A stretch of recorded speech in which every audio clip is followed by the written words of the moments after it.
This is a podcast by WellHouse Church, where certain things are fixed, the essentials of faith, and the best beer is served on tap, while everything else is just a matter of perspective. What's cracking, beer lovers? What up? What's going on? That was take 2. I messed up the first one. It's okay. It's okay. These things happen. Yeah. So Cullen bought beer for tonight. For like the first time in forever. Clayton's been like buying it. Yeah. Well, because it's easier for me to get out. Like, I don't have kids, right? Yeah. It's easier for me to get out and go get it. But what he got for today, we decided to split, and we've only done this one other time. Have we split a beer? Yeah. And both of them have been from St. Arnold's. The first one. That is true. Both of them have been from St. Arnold's. I think we talked about this last week, but we split the Pumpkinator back whenever it was still out. Mm-hmm. And this one is the I Love You This Much. It is a Commitment Imperial Stout with a raspberry adjunct. Yeah. It's also 12.8%. So That's why we're splitting it. That's why we're splitting it. It's a full pint. You don't want to drink a full pint of 12.8%. You would be throwed. You would be pretty lit. But I've smelled it because I wanted to smell it and get the aromatics before we came up here with the candle. Smelling our amazing Elijah Rising tobacco and cedar candle. It's a fantastic candle. I love the smell of it, but now it does hinder your ability to smell beer crisp. Yeah, like I can still smell the raspberry on it, but I also smell the cedar. Yeah. So like, you smell it. That raspberry is It's pretty forward. pretty pronounced. And like right behind it is this like rich chocolatey, like dark chocolate, not milk chocolate. Yeah. It smells fantastic. It does smell really nice. I'm pretty excited. I just like I said, I don't drink much craft beer anymore. I drink a lot in college. Yeah. I just don't drink a whole lot anymore. And so when I was out running some errands today, and Clayton was like, "Hey, can you stop and get beer for P&P?" And I was like, "Yeah, sure." So I stopped in and I was like, "I don't know, let me just take a gander." And I was feeling kind of creative. Did you go to HEB? Yeah. Okay. I was feeling kind of like, I wanted to try something different, and I almost got a goes. I was going to go sour routes. I was kind of all over the place. And then I saw that, and shout out, it smells really good. It smells fantastic. We haven't tried it yet, but it was also like $12 for the bottle. Right. And so I was like, well, I know what St. Arnold's normal stuff is at, $2 a bottle or something for 12. It better be good, right? And it's gonna be like Better be Pumpkinator good, yeah. Yeah, I have full faith that it's gonna taste amazing, right? Well, let's see. Let's do it. Cheers. Cheers, buddy.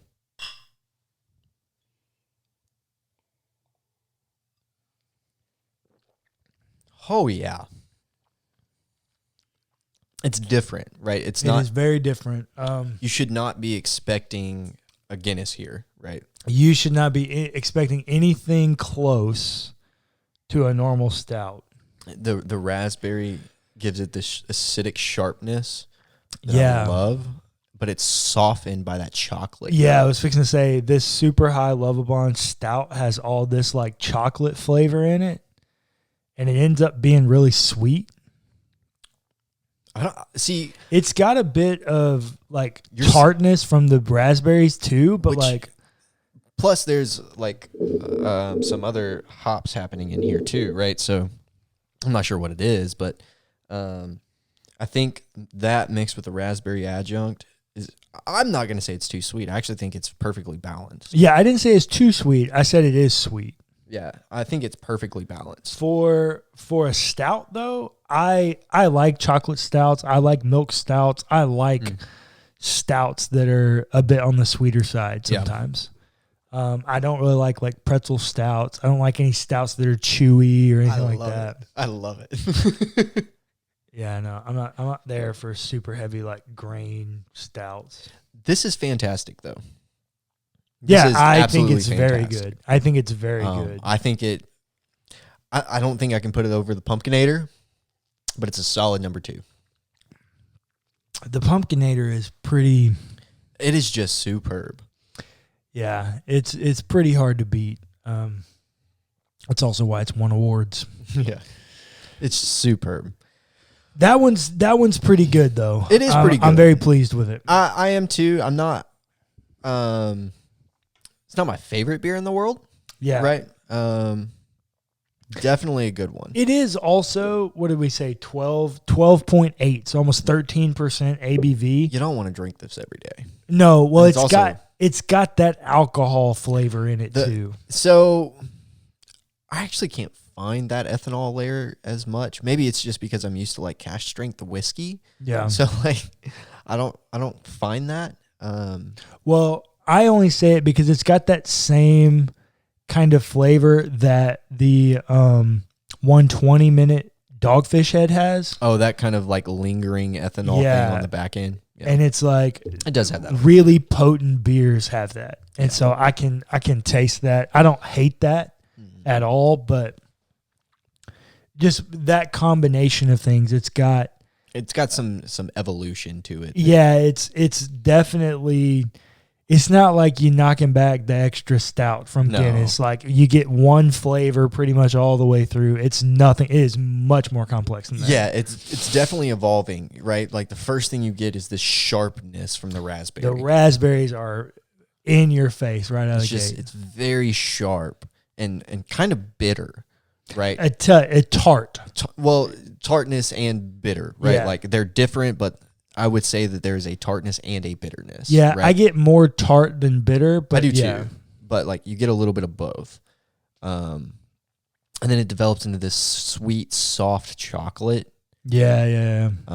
That transition is nice too. It is because it's like from one end to the other, right? Yeah. It's just like this pendulum swing in your mouth. Yeah. And then it kind of develops into the malt and a hint of the hops on the back end with that little ethanol layer. Yes.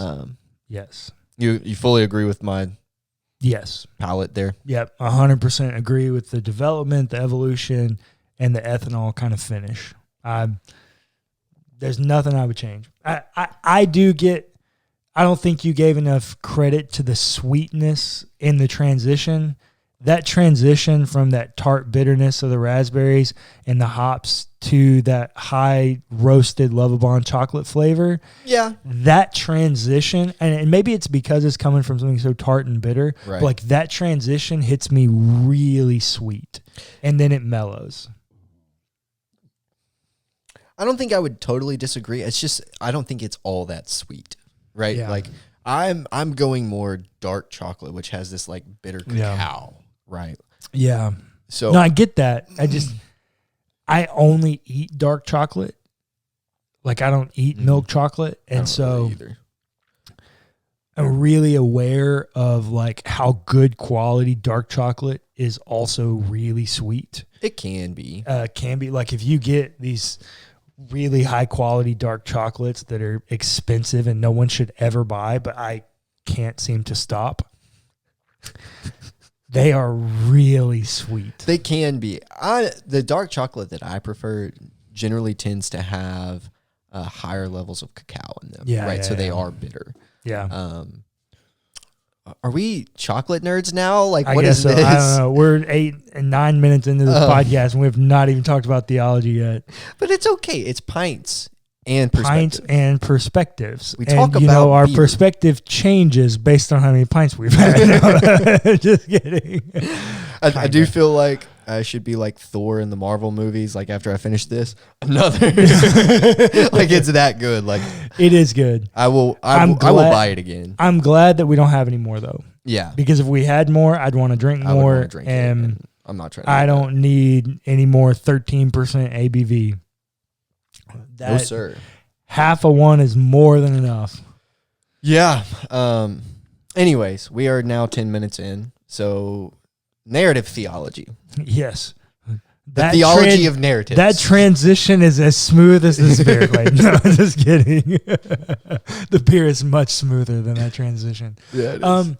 Yeah, so I want to keep going with narrative theology. You know, I've done a little bit with it up to this point. Once again, I said it last week, and here we are 2 weeks in. I've not gotten one piece of negative feedback about narrative theology. I haven't either. So once again, we're going to keep rolling with it. If you have qualms, feel free to reach out on Instagram. Like, you can let me know, but like, I have not gotten one piece of negative feedback. I think that people are craving something like this, though, right? So it's not unique to me. I didn't make it up. No. Yeah. I know. But like, I'm just saying that there are people, but it's not very well talked about, right? In our tradition. Yeah. It's just not very well talked about. In post-liberal traditions, it's really talked about. Yeah. Because what happened was, like, you had like Protestant liberalism come up with like Schleiermacher and these kind of guys like Paul Tillich, and these guys are like, Jesus might have been a person kind of people. And they definitely denounce miracles. Yeah. Like, Protestant liberals do not think miracles are a thing. And so, but like, people, they got there because they were running from fundamentalism. Like, true fundamentalism is like science and the Bible contradict. And so I'm choosing the Bible. Right. That's fundamentalist. Yeah. And once again, not a pejorative, just the way we talk about that category of people. Yeah.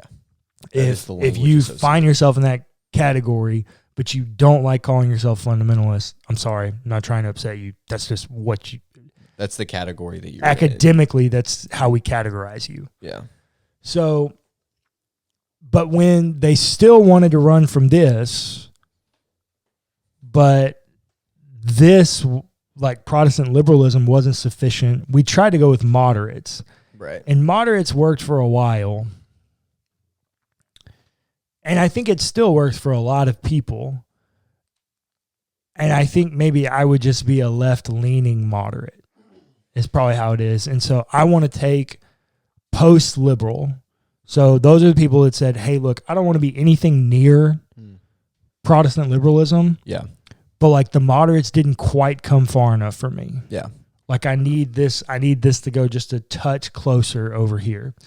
That's probably where I am. And so that's why narrative theology, which is a post-liberal theology, appeals to me. So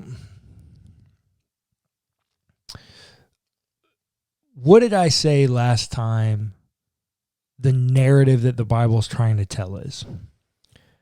You tried to say that, and I'm going to butcher it, but essentially the idea that the narrative that the Bible is trying to tell is God's love for humanity. Yeah, I just wanted a place to drink my beer, and so okay, I needed you to say that. Okay. What I actually said was that the narrative the Bible's trying to tell us is that God had an intense, deep love for humanity, such that he built a place that he could be in fellowship with us. We screwed it up, and the rest of the story is telling us how God is trying to reconcile us and the world to himself. That's the entire narrative. Yeah. Okay? So now I've gotten the narrative. I know that's the story is trying to tell me. Right. If that's the meta-narrative, then how do I use narrative theology to fill in the gaps? Okay, well, I've got my big narrative, and so now I can use my veins of narrative to fill in the holes. So in that story, what are some things I'm confident of? I'm confident that in some capacity, somehow, unbeknownst to me, God created the world. Right. Not sure how. Don't have all the details. And if anybody claims to know exactly what happened, you might want to like sit back for a minute and start questioning some things, because there are good arguments on both sides of this. Like on both sides of creation and how it happened, there are good arguments. Yeah, and so I'm confident in that. Sure, I'm confident in God's love for humanity. I'm confident in that. I'm confident that we screwed it up somehow. Yeah, we screwed it up. I'm confident in that. But I'm ultimately confident in the person of Jesus.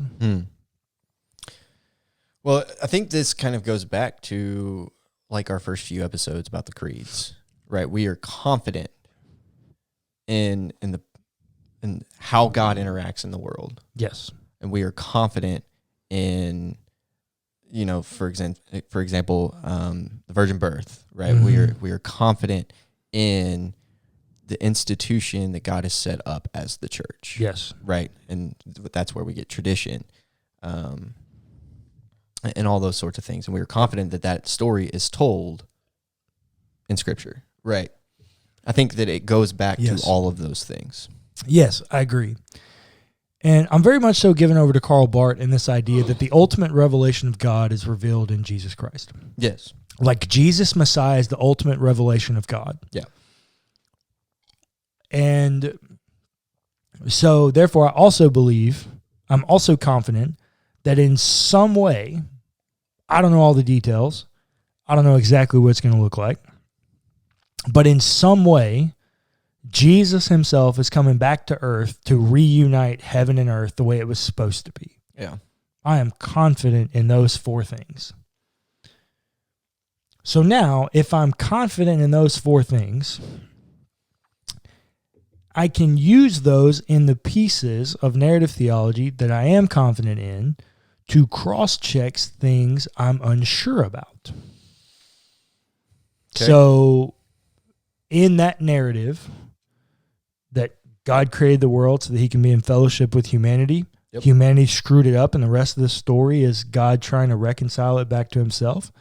In that narrative, in that meta-narrative, and the things that we've talked about that we're confident in, what's something that you think fits somewhat adjacently to that meta-narrative that I didn't say I'm confident in, that you go, yeah, maybe I'm not so sure how this fits in? I would go with the omnis, right? That's where I would point. Well, so would you say the omnis actually? No, I mean like from the Bible. Like okay. Something that's happened in the narrative of Scripture. I went the other direction. Yeah, okay, yeah. Okay. Something that happened in the narrative of Scripture that I'm not sure how it fits into the character of God or to the overall narrative. Yeah, how to the overall narrative. Canaanite conquest narratives. I was hoping you'd go there. Great. So why doesn't it fit for you? Exactly the reason we've been saying for a long time, the violence is disturbing. Yes, so the violence in the Canaanite conquest narratives is disturbing. But for me, so here's what I want to say. Narrative theology is not it shouldn't be a tool where we can just go, hey, I found something that makes me uncomfortable, I'm going to just throw it out. Yeah. In the name of narrative theology. It's not an eraser. No, it's not. It's a tool to build litmus tests for. Yep. So why do the Canaanite conquest narratives bother me so much? They bother me because, remember, the ultimate revelation of God is found in the person of Jesus Christ. In your opinion. Yeah, in my opinion. In the ultimate revelation of God, God's a pacifist. Yeah. Jesus is not screwing around, drawing up wars. He's not fighting people. Not killing anyone. Excuse me. He stands silent before his accusers. He takes beating after beating after beating. And in fact, he sticks up for the people who are murdering him. Yeah. And then he dies the most humiliating death. Yep. I am confident in that picture of God, and that picture of God leads to restoration. Why do the Canaanite conquest narratives bother me? Because they are the exact opposite of that narrative. Yeah. So now I'm torn. What do I do with these? Because now I've got a narrative. I've got a narrative that I'm confident in. Yeah. I've got subpoints of that narrative that I'm confident in. Those are very powerful points throughout the narrative. But now I've got a big chunk of the narrative of Scripture, that seems like it should fit, right? That whole image of the land in the Old Testament, we've got to do something with that. Because remember in Judges, I didn't ever get a chance to talk about this, but remember after all the judges rule and it says, and there was peace for X amount of years, whatever. Notice it didn't say, and Israel had peace for 40 years. Mm. You remember what it did say? Mm-mm. And there was peace in the land. In the land. Oh, my God. For 40 years. Yeah. Like, there is something about the land. Like, and I can't just ignore whatever that piece is about the land. I've got to come back to that.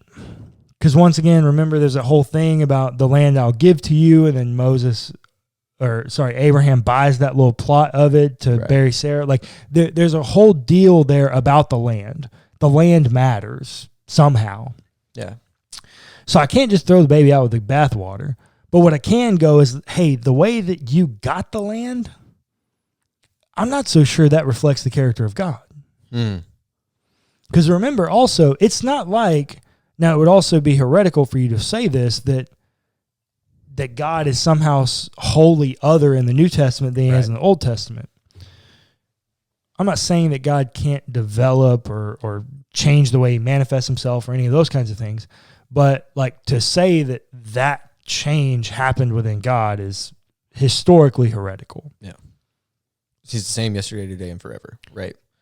Except when he's except not. He's not. Yeah, we're going to have to talk about that. The impassibility piece is like, we're going to have to talk about that. But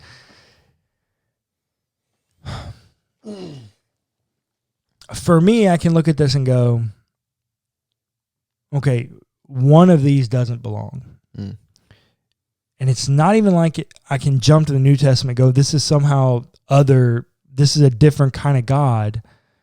Because God is displeased with the violence in the Old Testament with Noah in Genesis 6. Like, that's what he calls the corruption, is the violence and the evil. Mm-hmm.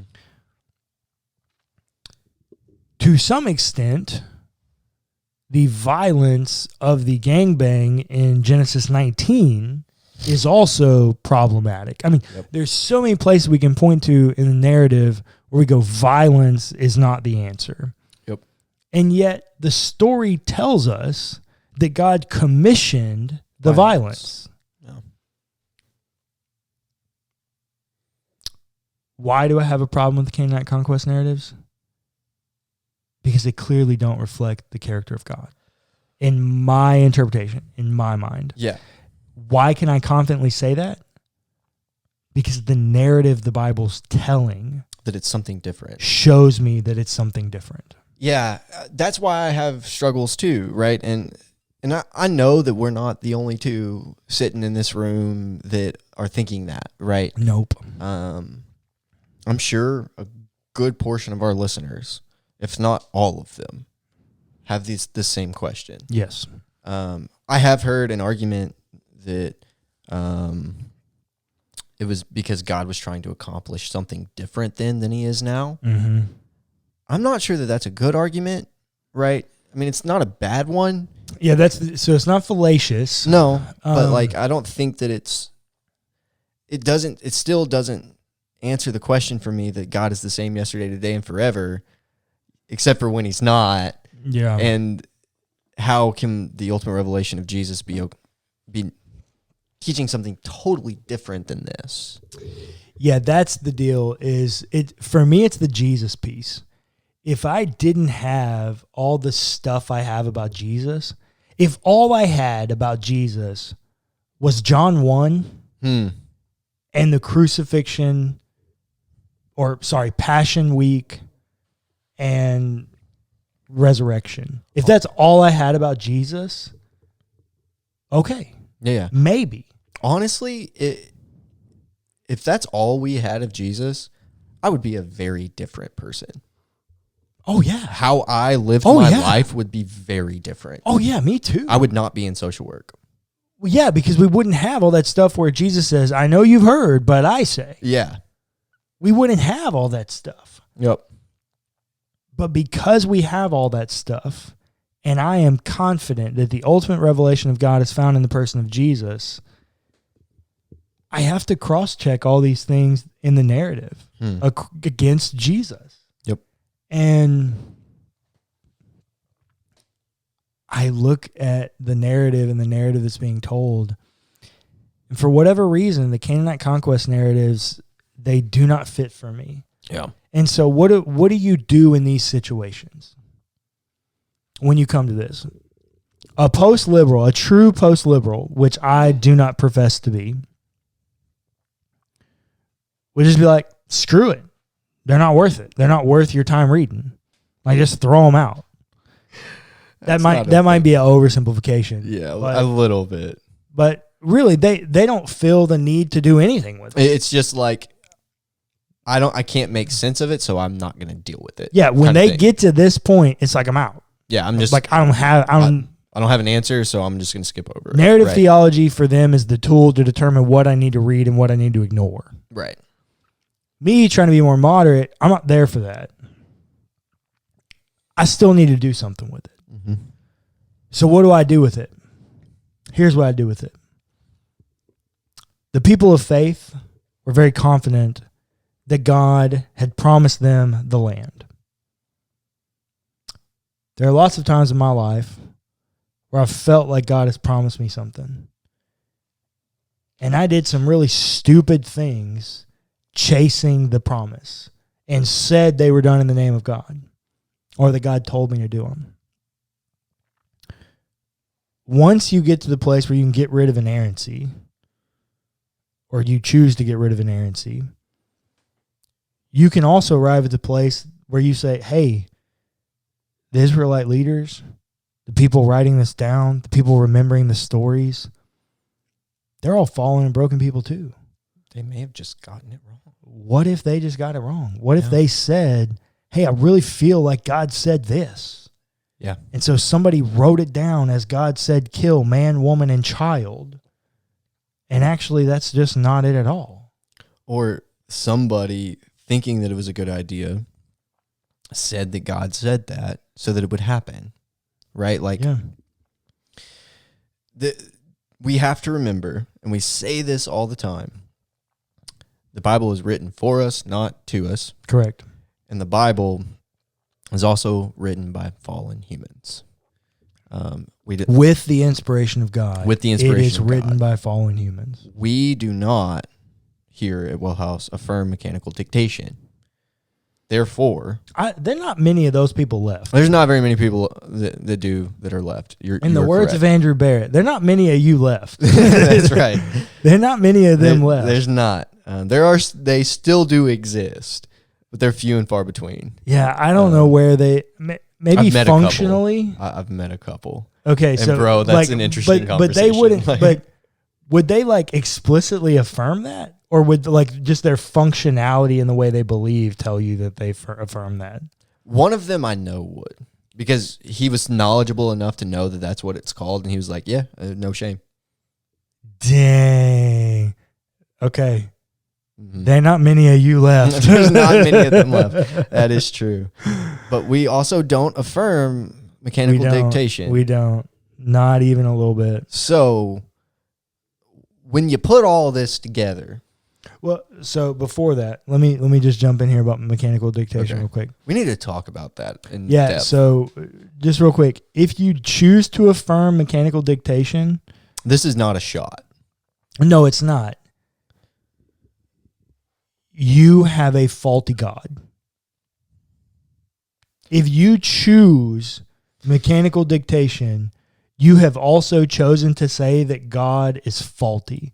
Because when you read this narrative, you will find contradictions. It is not 100% accurate to itself. Even in the history.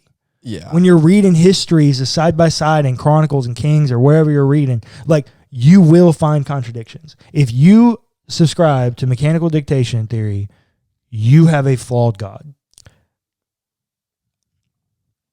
Cullen said that. Yeah, I said that. I'm not sure that I agree with him on that, but if God chose to take over and dictate what was written down, and it's been perfectly preserved, I agree with you that. So you do agree? Hold on, I agree with you that there are contradictions, and that there are some things in there that are just not reconcilable. But the people who would affirm mechanical dictation theory would not say that that's the same thing. They would say that there is a way to work it out. I mean, we read the Chicago Statement on Inerrancy, right? And they don't affirm dictation theory, but what did they even say? There is not yet a way to understand this. Yeah. Yet. I just think the byproduct of believing, because that's the deal. People only think about their belief in the isolated box of what problem they're trying to solve, right, and not in what problems they're creating. And I just legit think, like, if you affirm mechanical dictation, like, the byproduct of that is that God is flawed because the Bible is flawed. Yeah, we already talked about the Bible in depth. Like, we're not doing this again. No, we're not. The point is, narrative theology creates a space for you to have solid answers on things. On some things. Some things. And I was going there. Now, there are some other things that you have trouble with, right? Mm-hmm. But when you come to these points, like the Canaanite conquest narratives, one, you already have to have given up. If you affirm narrative theology, you've already had to give up inerrancy. So it's easy for you to say, maybe the author just got it wrong. And that is a fine place to be. And if that's where you fall, okay. Yeah. And don't let anyone ever tell you. You can engage in conversation. You can engage in debate. But don't let anyone ever tell you that you're a heretic for saying that maybe the author just got it wrong. Because that's a valid point. It is. And lots of scholars agree with that point. Probably majority of scholars. At this point, majority. Yeah. Because once again, remember, inerrancy is only an American thing. Yeah, no, that's true. Or the people we've reached. Yeah, that's true. Nobody in the UK would affirm that. No. That's not like American or American adjacent. Yeah. So it's okay for you to say, maybe the author just got it wrong. Now, don't throw it out entirely. Yeah. Because it's still there. Yep. It is still the most literal translation of 1 Timothy, the God-breathed word, right? Mm-hmm. So you still have to do something with it. And if you have these questions and you want to deal with it and you're just not sure how, reach out to us. Mm-hmm. We will have these conversations. If you're in our area, we'll go have a beer. We'll talk about it. We'll have a real live Pints perspective session with you, right? Yep, absolutely. The one caveat I want to do here, because I do think we're going to call it on narrative theology at the end of this episode. I'm not 100% sure, but I'm pretty sure. I'm not superstitious, but I'm a little stitious. I think the most important thing, if you are going to practice narrative theology, the single most important thing you can do is find your control group. You have to figure out what it is for you that you are confident in. Yeah. And everything has to be measured against what you are confident in. I have given you where I am. Yep. That I am confident that the Bible is telling a singular narrative, that God loved humanity so much that he wanted a place where we could be in genuine, perfect fellowship. We screwed it up, and the rest of the story is God trying to fix it. I am also confident that the ultimate revelation of the character of God is found in the person of Jesus Christ. Yep. I measure everything off of those two things. Those are my control group. And honestly, if it doesn't fit into the primary narrative of God loving humanity and wanting a place to dwell with us, sometimes I don't even care. What do you mean? Like, so what's some arbitrary theological argument? Women are less than. No, because I care about that one. Okay. Give me one I don't care about. Arbitrary argument. One that you truly care about? No, one I don't one that care you don't about. truly care about? I don't know. I want to say creation, right? Like that's a Well, I kind of care about that one because it Exactly. involves like God making a place for humanity. right. I don't know. the charismatic gifts. Oh, okay. Yeah. Could not care less how you feel about the charismatic gifts. No. I know how I feel about them. Yep. But could not care less how you feel. Why? Because none of them, Yeah. like literally none of them, are exclusively used for filling in the meta narrative. Yep.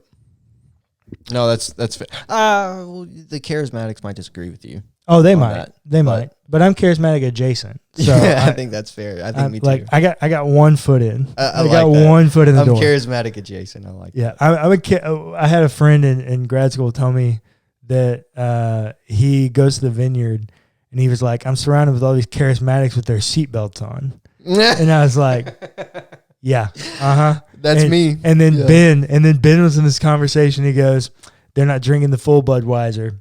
They're Bud Light. This is charismatic light. And I was like, yeah, that's me too. That's me too, a charismatic light. Charismatic light. Oh my gosh. So I don't know, just any of those like arbitrary theological arguments that don't pertain to the meta narrative or to the ultimate revelation of Jesus.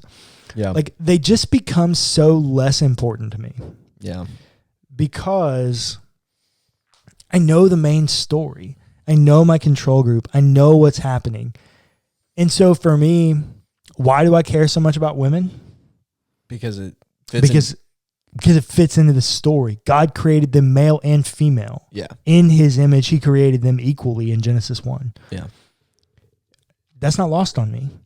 That's a part of the narrative. That's a part of the meta narrative of the scriptures. It is the beginning of the meta narrative. Correct.